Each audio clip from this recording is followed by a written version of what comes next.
we see Republicans keep coming on channels talking about this bill. And if they're so proud of it, why do they keep spreading lies about it? I've even heard on your show where Republicans have said that this bill would increase voting hours. I would love next time you have someone to ask them to point to the part of this bill that does that, because that is a falsity. All right, one of the many Texas Democratic representatives holed up in the nation's capital right now, and not in the Texas Capitol, because they've had it with what they call a racist, very one-sided voting rights measure. We're always fair and balanced here, want to be fair and balanced to both sides. So we thought we actually had a hand in writing this so-called controversial bill. Bryan Hughes is his name, Texas State Senator and an author, again, of this voting measure. Senator, thank you for taking the time. If you don't mind, I'd like to go through, and I've talked to a lot of these representatives right now in the nation's capital. First thing they say is it makes it tougher for minorities to vote. Yes or no? Do you do that?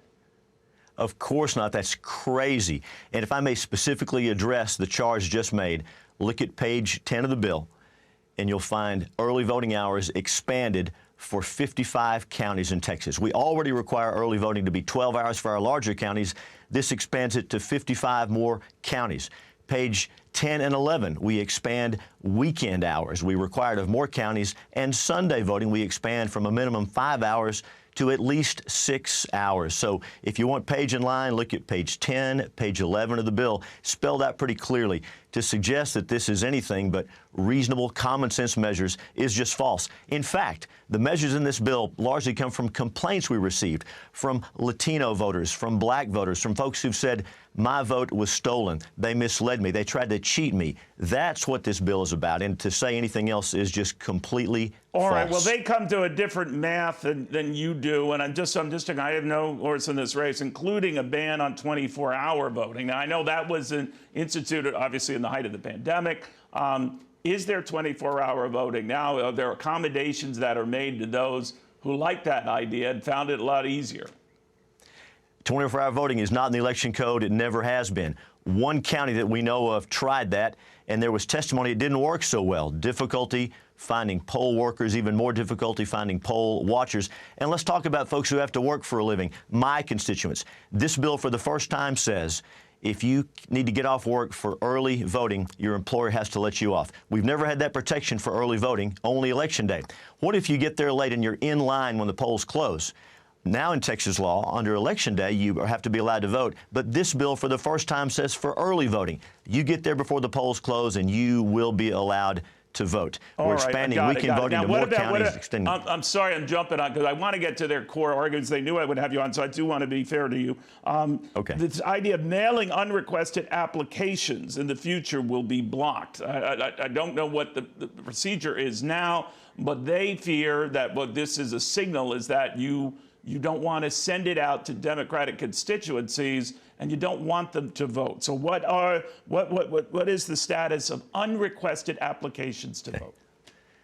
To suggest that that is partisan is crazy.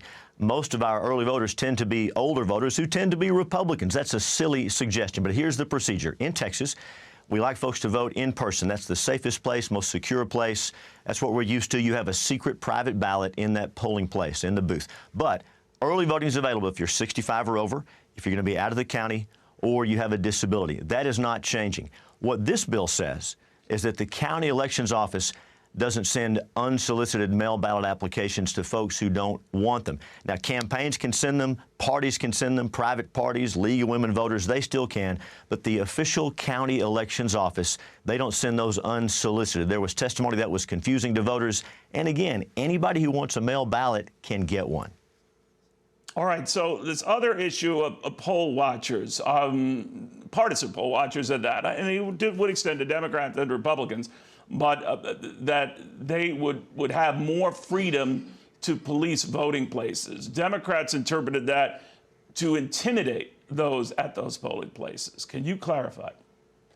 As you noted, poll watchers are there from Democratic Party, Republican Party, all candidates. They're the eyes and ears of the public. Let's talk about current law in Texas. Today, the law says a poll watcher can observe any activity in the polling place taking place other than the voter casting their private ballot. That's current law. And if an election worker prevents a poll watcher from doing that, it's a Class A misdemeanor. That's the law today. This bill says If you refuse to admit a poll watcher, if they've been authorized to have their paperwork, the election worker has to let them in. The law also says they've got to be close enough to see and hear the observed activity. We all saw footage of those poll workers, those poll watchers, put over in the corner of a stadium who could not see what was going on. They're the eyes and ears of the public, and they must be allowed to see what's going on. This bill does provide training for them. That was popularized after the last election, right? Not so much in Texas, sir, but nationally, where a lot of Trump loyalists felt that things were going on that shouldn't have been going on. Which begs my next question about, is this in response more to pressure from Donald Trump than any irregularities in Texas? Because last time I could tell, and I looked at the Texas result, you guys didn't have any controversies or problems. So you're fixing something that isn't broken. Neil, in 2019, before the 2020 election, in 2019, the Senate passed Senate Bill 9. I filed that bill. Had to do with many of these same measures, protecting folks from vote harvesters, from people trying to steal ballots, trying to cheat, trying to mislead. That was in 2019. In 2017, we passed a mail ballot security bill. In Texas, when people come to us and complain, our constituents, wherever they're from, whatever their color, whatever their party, we listen to them and we address their concerns. This is an ongoing process in Texas. Got it. So the last thing is the voter ID. This goes back and forth. What constitutes a voter ID in this legislation? In this bill, we're expanding voter ID, not just for in-person voting, but for mail ballots. It's very simple. We ask the voter seeking a mail ballot to write down their driver license, their state ID. If they don't have that, last for the Social Security number.